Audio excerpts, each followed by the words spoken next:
All right, here we go. All right, I'm so excited. For those of you who are just joining us, which should be everybody, if you managed to get ahead before we recorded it, please let me know. I want to know where you got your time machine. This is XN Radio's Dungeons & Dragons podcast, currently unnamed. Hey guys, this is Editor Reese. I'm just popping in here to say that we do actually have a name and we're super excited about it. It's Moody&D. Anyway, back to the show. I am Reese Amstutz. I'm your Dungeon Master. Can we just get a walk around the table of introducing players and names? My name is Christian Majewski, and that's it. Great. He's one of our players. We'll give that. There's nothing more interesting about me. That's all we need to know. That's all you need to know. Nothing more interesting. I'm Rachel McKelvey, better known as Prof Mac. I'm a player as well. Do I say my player name? We'll get to that later. Okay. I'm Samuel Bowen. I am also a player and also the engineer on the fly. Yeah, our wonderful impromptu audio engineer.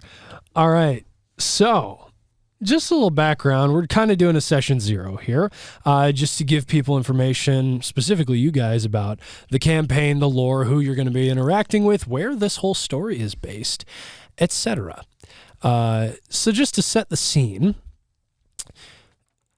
this story takes place in a temple, or at least your society resides within this temple, known as Kaizo. It is on the island of Zater and is part of the continent of Dikaya, or rather hemisphere of Dikaya. It is based in a jungle. People do not know you exist. The society is entirely comprised of lizard folk, aside from a few exceptions. The society is extremely accepting. While people don't know they exist, when people find out, they're certainly welcome. But this isolationist perspective formed a little while ago when the lizard folk ended up there originally. They were, we shall say, worshiping, for the sake of no better term, this ancient golden dragon. Benevolent leader that it was to them, albeit slightly selfish, as all dragons are. It protected them in exchange for their praise, worship, followership, until one day it died. Of old age, be it, or perhaps some other cause that was unknown. And that's approximately where we're going to pick up our story. In the aftermath of that loss,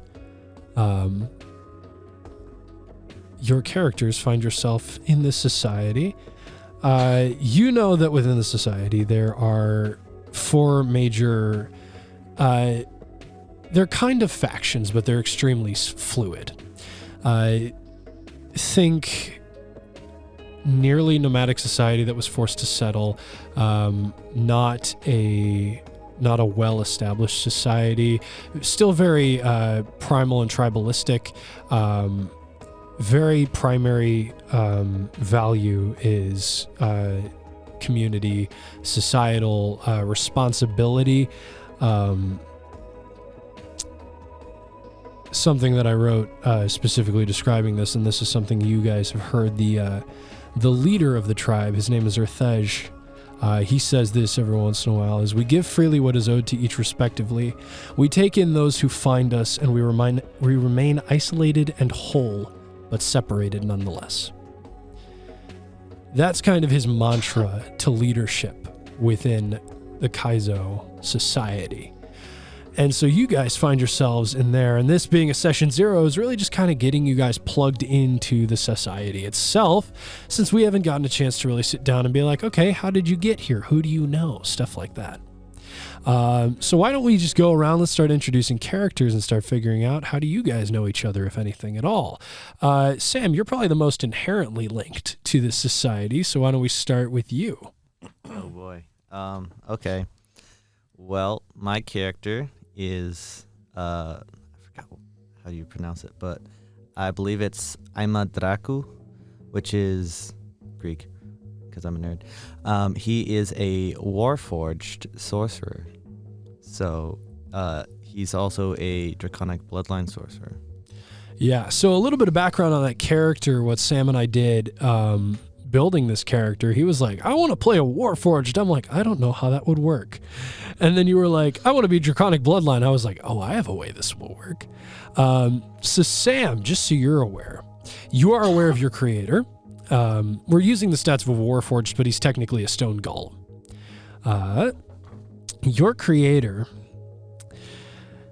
is an artificer blood hunter combination situation named Surak. Yes.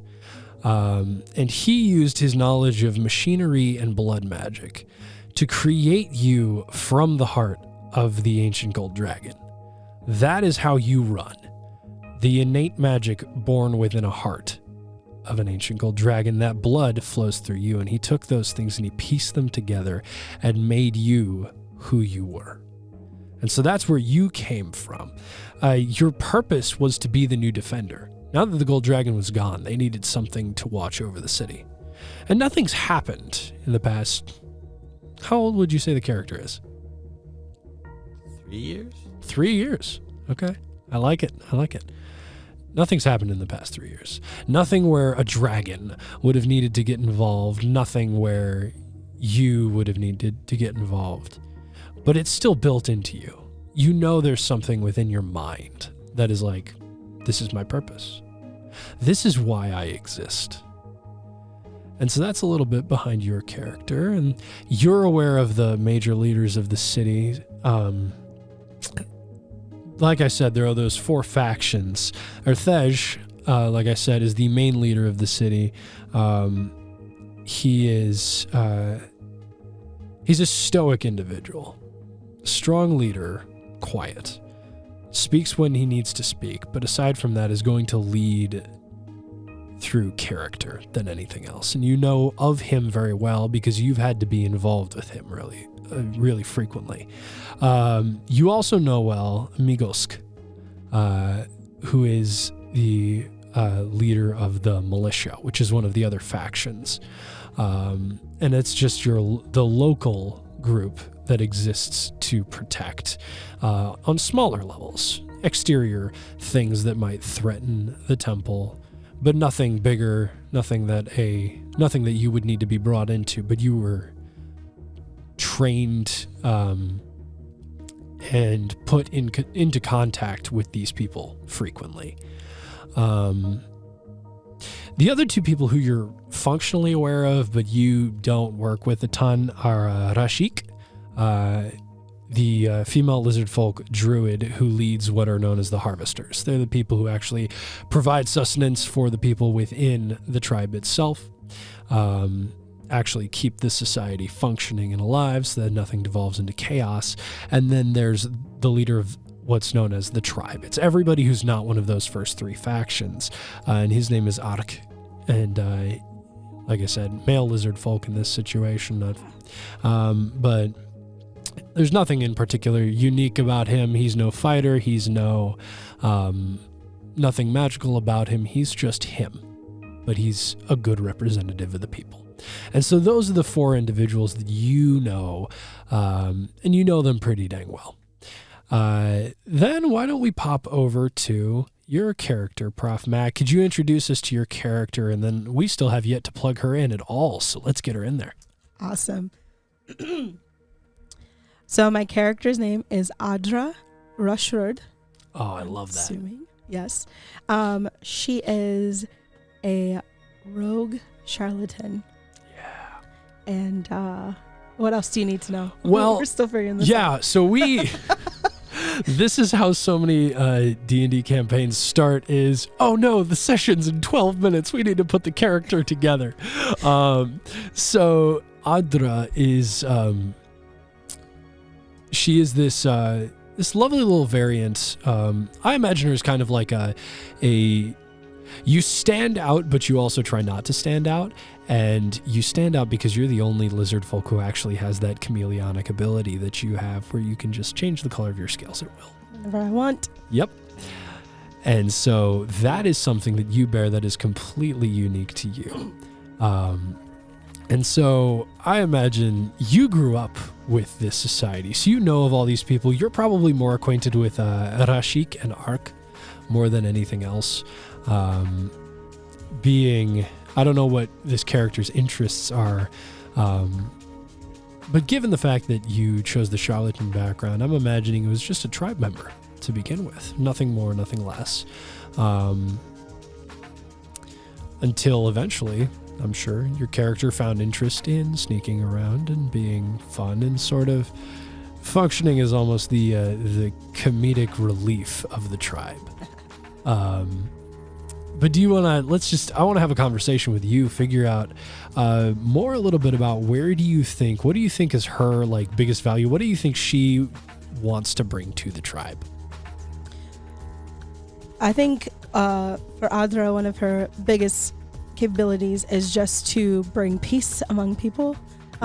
Play both sides, is able to see where people lie, and kind of she's very in tune to whether people are telling the truth or not. And so I think she just wants to survive and not just at a basic level, have some level of thriving within that.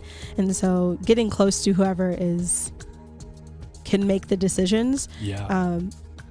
But not necessarily, she doesn't want to necessarily pull the strings, but have enough clout to you know, if this is for Moody. So if stuff goes down, she's going to be on the right side. Yeah, absolutely.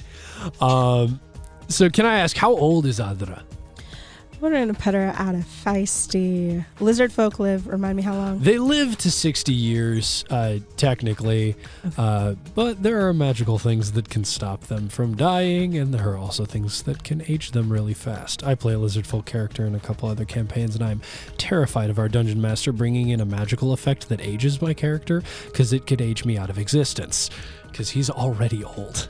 Lovely. Yeah, no. So you got 60 years. Somewhere there. I'm gonna go 15. So okay. So a little bit youthful, naive in her ability. I think just always having this ability to work people has made her a bit more confident than she should be. Yeah. Totally. So she's got a little bit of that youthful ignorance, but she her intuition has not failed her yet. So absolutely. Yeah. So correct me if I'm wrong. I'm seeing just this spunky, everybody knows you're a teenager and you so don't act like a teenager, but you also do act like a teenager, and everybody's just like, I guess we put up with this now? She keeps barging into meetings. What do we do? Let me be. Yes, precisely. So I feel like Rashik would have taken you under her wing to an extent, not in you know Rashik, she's a very kind and understanding individual. She is not she's not the same sort of stoic that Erthej is, and then Migolsk is very much just like this, I'm angry all the time, but Rashik is kinder. She is softer. So often in Dungeons and Dragons, lizard folk are characterized as having no social skills, but I hate that.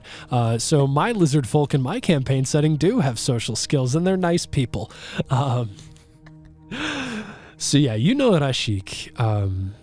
She's a very kind individual. She's very warm and loving, but not so much that you would feel like, why are you patronizing me, sort of situation. Yeah. And then, Christian, why don't we talk about your character for a sec now? Because this is just phenomenal. Okay, so my character, his name is Niklaus von Germain, short for Klaus. No, Klaus is short for the rest of it. Sorry, yeah. Just so everybody knows, English is my second language, so if I make any mistakes. Is it really? Yeah. I did not know that. What's your first? Polish. I'm Polish. Okay. Yeah. You do not sound like I would not have pinned you as Polish. Look at that. We're still learning things about each other. Yeah. Okay, go. So if I make any mistakes, please correct me because, I make mistakes. So Klaus, he is a bard charlatan. He's also a tiefling. And not to give too much away, but he is the heir of an ancient kingdom called Germania. And that's all I'm going to say. Germania. And he talks like this. Yeah. Quiver before me. He's very nice. So Klaus, how long ago do you think you showed up at this society? I feel like you showed up at least a year ago. A couple. Not even a year. I think maybe like a couple of months. I'm only about 20 years old. Yeah. I don't really know how old I am. Like I myself, as the character, I don't know how old I am. Yeah. Awesome. So you showed up about, let's say 3-4 months ago. Sure. And like I said, the society doesn't refuse entrance to anybody.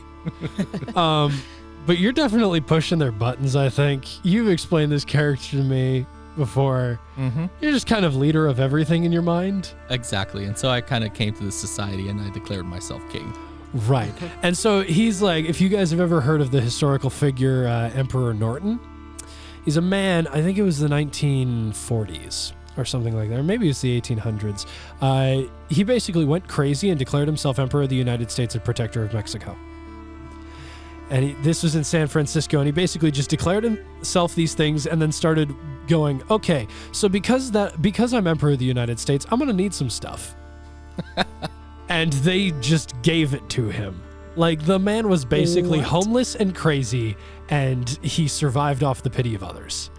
And so that's kind of what I think of when I think Klaus here. He kind of showed up one day, and people were like, well, I guess we got to deal with it now, because he's not a bad guy. He's just wrong.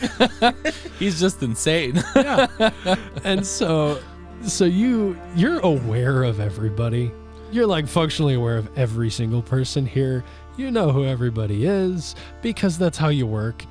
You, Urthej, and the leader, Urthej, entertains your fantasies of being leader of this society.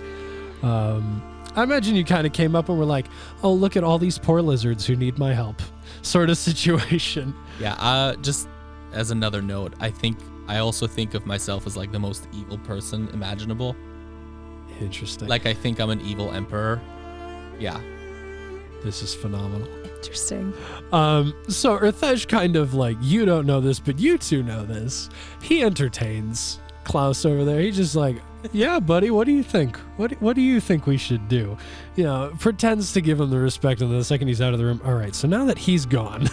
Perfect. Just one of those conversations.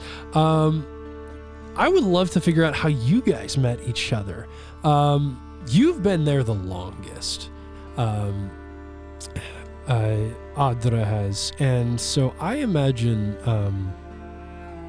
you would have known Surak, who created our friend over here. How do you pronounce that name again, Sam? Ima. Ima. Okay. So wait, I kind of missed that. So you're a construct?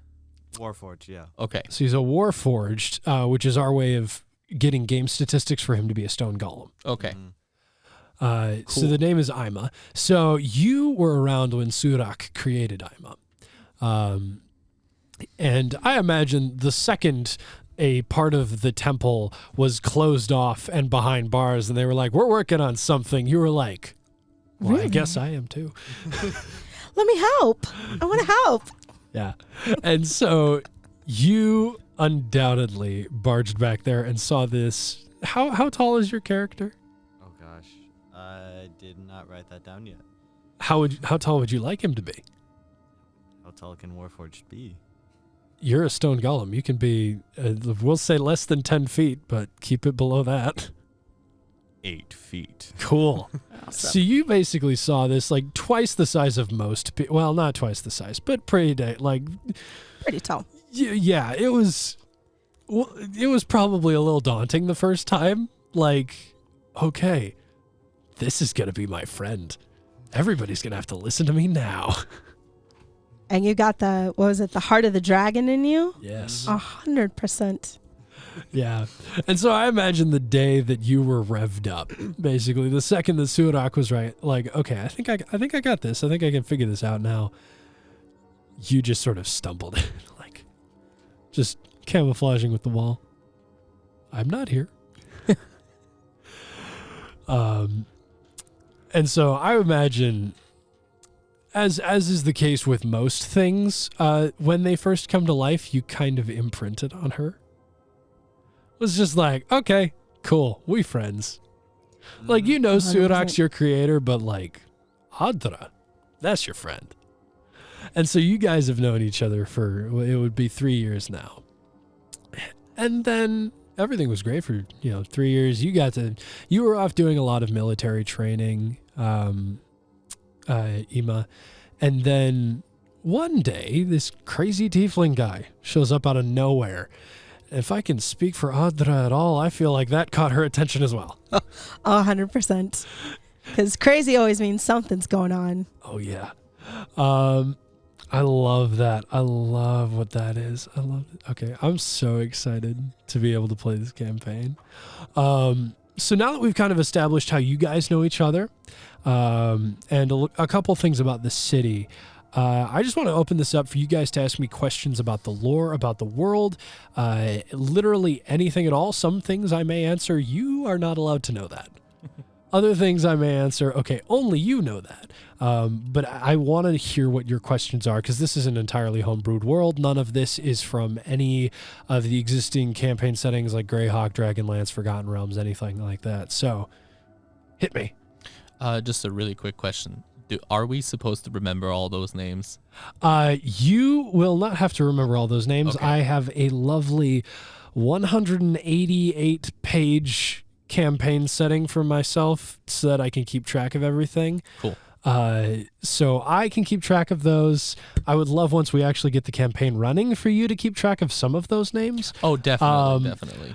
But if you need help in the first official session, that's no problem. Okay, that's good. perfectly Good, fine. good. I can help you and throw out a couple names. Okay, good. Anybody got any questions about the lore, about the world, about what were these people, what happened to this dragon, all that stuff? Yes. What is the dragon's name? So, you do know the dragon's name was Kazarash the Benevolent. There is, you don't know a ton about how he died. You know he died. You know that it had to be something significant to kill an ancient dragon. And this is more, Adra would know this because you were there.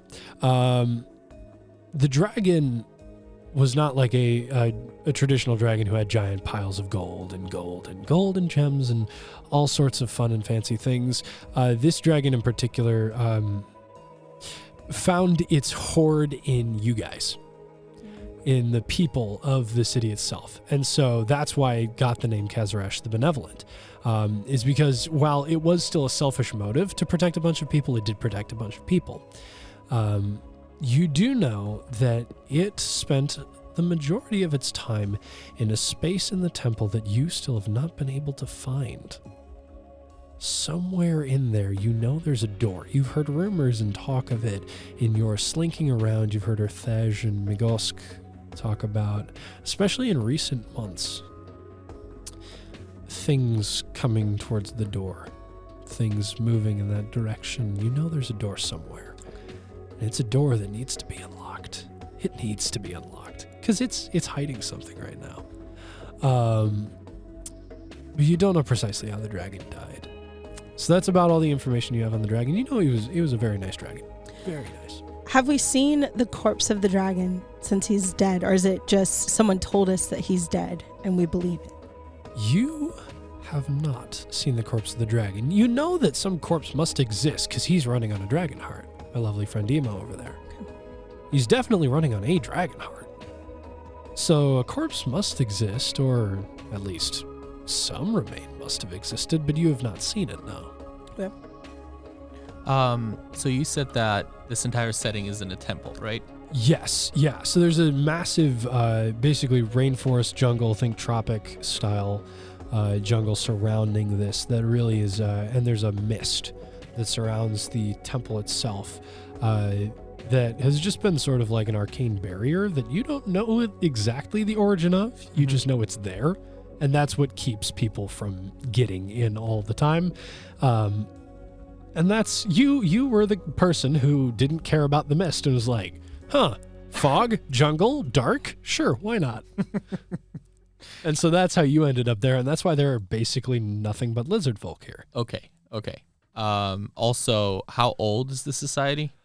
The society, so because it is very primal and tribal in the way it runs, does not have records of its own age. Okay. Sam plays in another campaign that I run in this same setting. These two campaigns that I'm running are actually happening simultaneously, running parallel to each other. So Sam, you might know the actual year, but the society does not. Kaizo does not know what year it is. They do not have any concept of that. They've been, either they were never united with society or they've been divided from society so long that they don't care anymore. Would his character still like know the date? Because like he stumbled That's into true. it. That's a good. Although I You don't know, wouldn't. would I? You wouldn't. I I don't wouldn't. think you would. You just want to have kept track. Or I don't know, because I don't think you would care enough, though. Would you? I don't know. Honestly, I didn't think about that. Would you care enough to remember the day? I would probably care enough to ask someone at some point, but it wouldn't really make any sense to me anyway. So collectively, we can determine you would ask someone in the temple, "Hey, what year is it?" No, like outside of the temple. Okay. Well, in that case, you would know, if I am remembering from my notes correctly, that it is roughly 870 AD, or not AD, AC. Okay. Yes, roughly 870. Huh? You said AC. It's not that kind of AC. But yes, you would know it's roughly that year-ish space.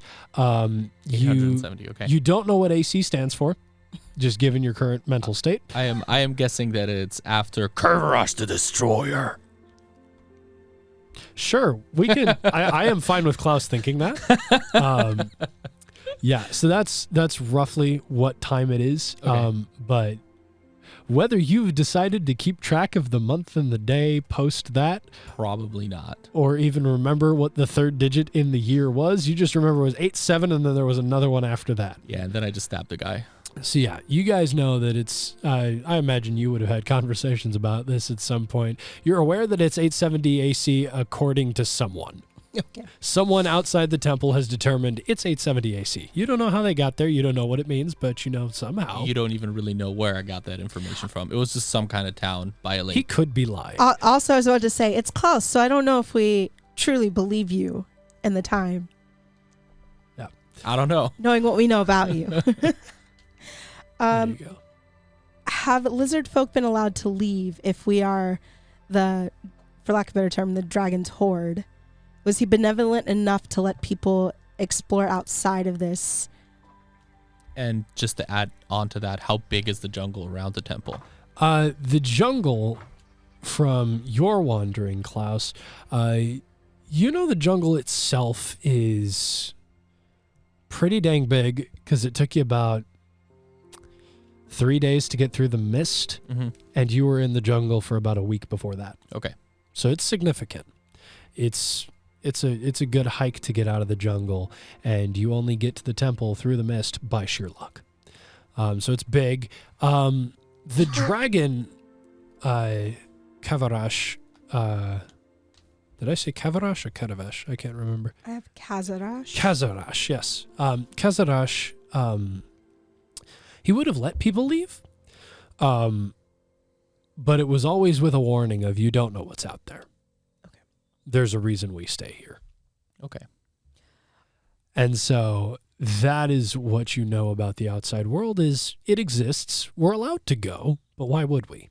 And are you sure that it was sheer luck, or was it just willpower? It could have been willpower. We do not know. Have people left before? And if so, what type of people? Were they the brave people? Were they the I'm so sick of life, like I could die here in the temple, or I can just die out in a jungle? Were they the town idiot? So you know of a grand total of 2 people who have left before. Those were people who defected from the militia. They didn't have moral reasons for doing so. They just wanted to know what was outside. And the militia does explore the mist periodically, mostly just to make sure that there are no external threats getting in, large predators, animals, stuff like that. Nothing in the way of humanoids are they fighting against so far as you're aware. The two people who tried to leave,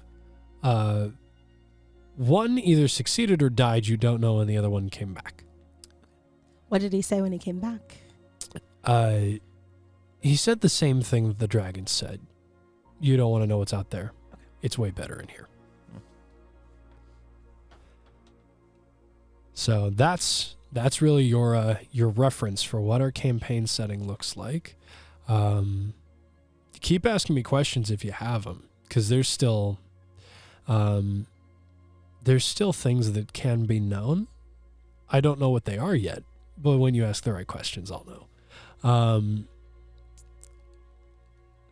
I will say the mist, so far as it has been explained to y'all, is not a negative thing, because clearly Klaus came through it and was fine. It didn't mess with his mind, so far as you're aware. Klaus is the same person through the mist as he was when he entered the mist. How would they know that, though? How would you know that? True. True. And so as far as you're aware, the mist does not do anything to someone's mind. It just seems to be a natural phenomenon that happens to be protecting this space. It's not like you walk out the temple and it's a nice, lovely forest for about 100 feet and then there's this dense fog. It's just sort of an element of, it's outside the temple. It's not inside the temple because it's still got walls. But it's not like, okay, this is very clearly ominous. It just appears to be a natural phenomenon. And there are times when the mist is lighter. There are times where it's thicker. It's, So is the whole society in the temple, or is that just like oh, okay. Yes, so everybody lives within the temple. It's a fairly large temple, but it's also not a really big society. I mean, I assume dragon, it would have to have a big temple. Yep. So. Yeah.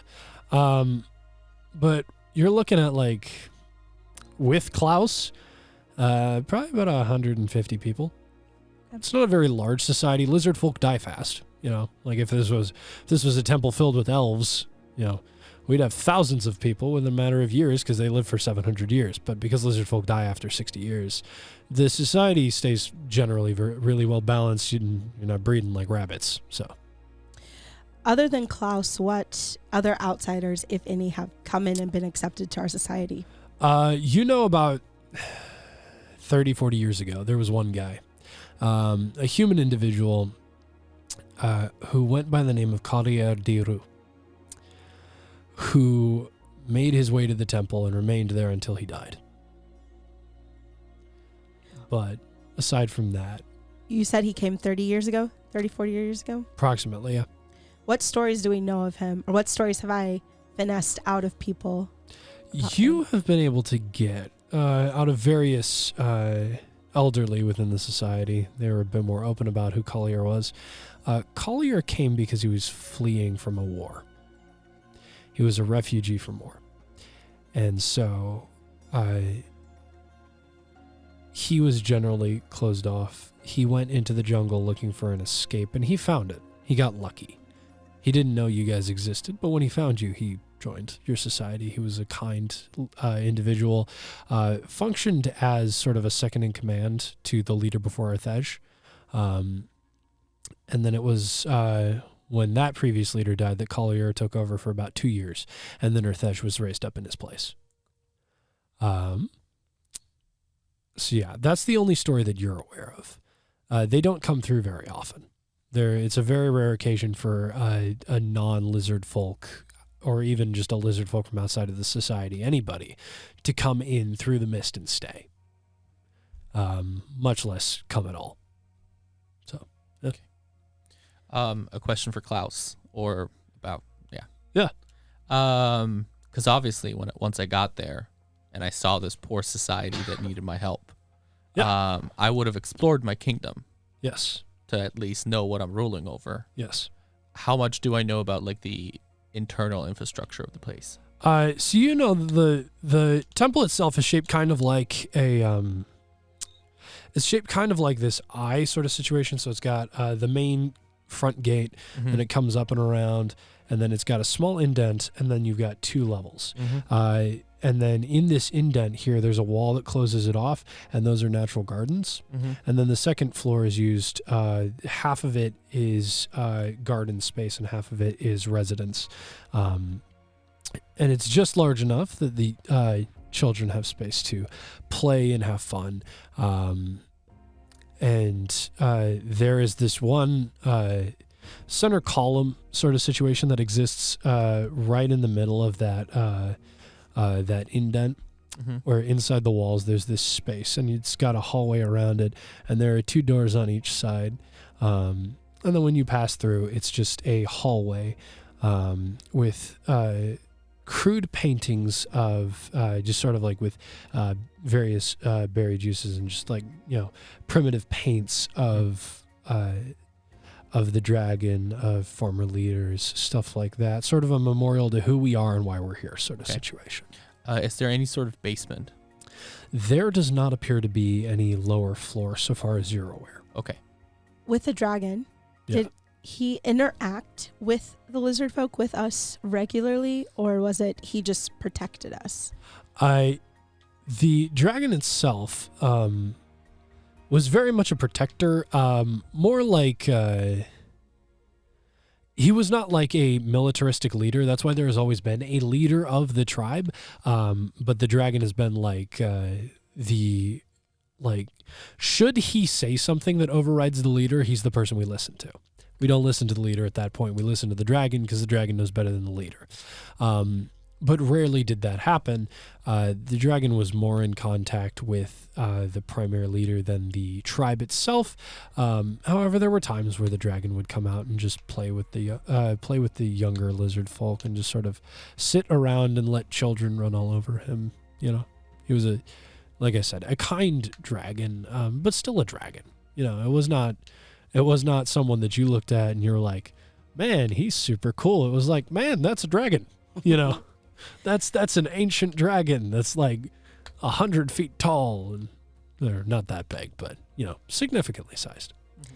So for my character, did she ever try to finesse the dragon, especially if he came out to play with the younger lizard folk? Like when she was younger, she'd try and use her powers of chameleonness to get in good with the dragon. Yeah, totally. So here's the thing.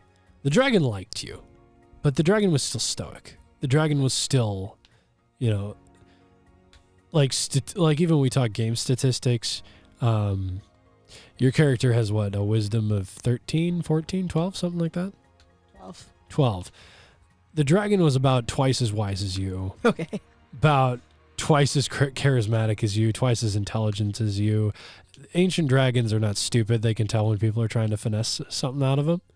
So you would get little bits of information, just enough to make, young Adra go, oh, hey, look at that. I got behind the scenes. I got some information, just enough to make you feel that, where he's still like, that's cute, kid, So what information do I think I have that maybe others don't? Well, that depends on the questions you would have asked him. What would you have asked him? I feel like a natural one is, what is beyond the mist? Why don't we want to go out? And to that you would have gotten the very calm, you do not want to go out. It is not safe out there. It is safe in here. That is why we stay here. Outside there is war and destruction and unhappiness. But here we are happy, we are safe. And so we stay. And that's about what you would get, except in a way deeper pitch than my vocal cords can produce. And Russian, apparently. Well, somewhat Russian. I'm not going to... This is a disclaimer for everyone who ever listens to this. I am not going to claim that any of my accents are actually anything. I will pretend like they are, and when I get them wrong, I can say, well, I wasn't doing that accent. It's fine. I love it. Yeah. So, that's... that Russian equivalent is basically how I'm going to treat Draconic. So that's how you'll recognize, okay, this character speaking in Draconic, that character is a lizard folk. It will be some sort of a Russian sort of situation, Eastern European. So cool. Yeah. Do we have a question or no? I do. I'm trying to think of how to phrase coming it. Up. Yes. Sorry, my brain right now. Why lizard folk, dear What? dragon? Okay. Yeah. I did not pick the lizard folk. They picked me. They found me. And they wanted me to lead. And so I do. They wanted me to protect. So I do. It is not for myself. It is for them. I do not collect you. I protect you. That's the answer you would have gotten from that. So there you go. That's Kazarash, the benevolent. Any other questions you guys want to ask Dragon? That you want to ask the Dragon, Audra, while he's still alive. Because the second this conversation ends, that dragon's dead. Oh. Welcome to fantasy and acting out of time. Woo!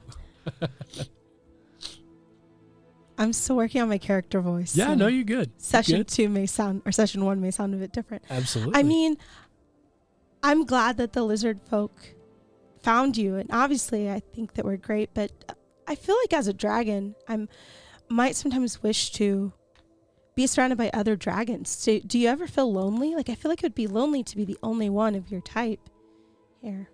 It is not a lonely existence. Other dragons fight. I do not like fighting. I enjoy peace. That is why I like the mist. That is why I like you all. Because you do not fight. But other dragons would fight. Other dragons, for the most part. There are a few exceptions, but they are mostly very selfish and very paranoid. They do not like other dragons. They want to kill them, because most dragons are obsessed with gold and money and treasure. Not to use, but to have. It is an obsession. And so, I stay away. Because I know I would be the same way if I were around them. And I do not like being that way.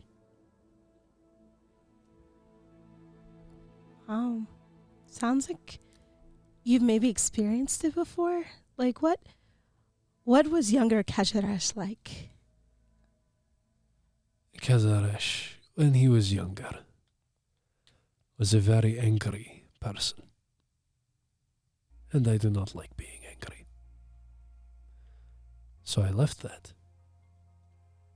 And I went into the mist. And I found you all. And I helped you build this, our temple, our home. And so here is where we stay. Because there is no anger here. There is peace. There is no fighting.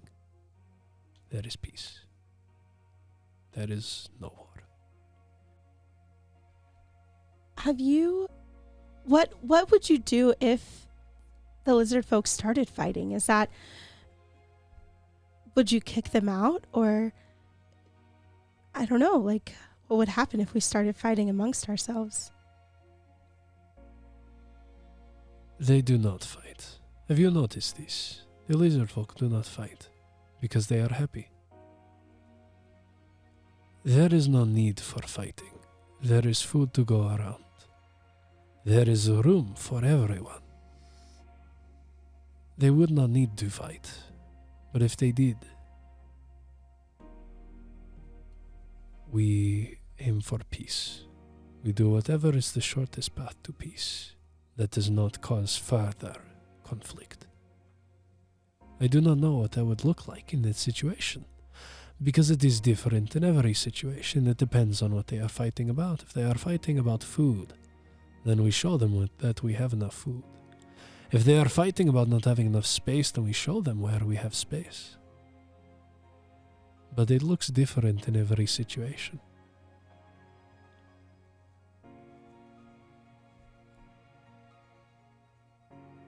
We got any more questions for the dragon? I want to keep asking, but I have sick brain right now, so my brain is... Nah, you good. You good. If you come up with a question, we can pick it back up. Okay. All right, friends, that's where we're going to end this episode of Moody&D this week. We'd love to see you back here next week. Have a wonderful week. We love you all. Bye-bye.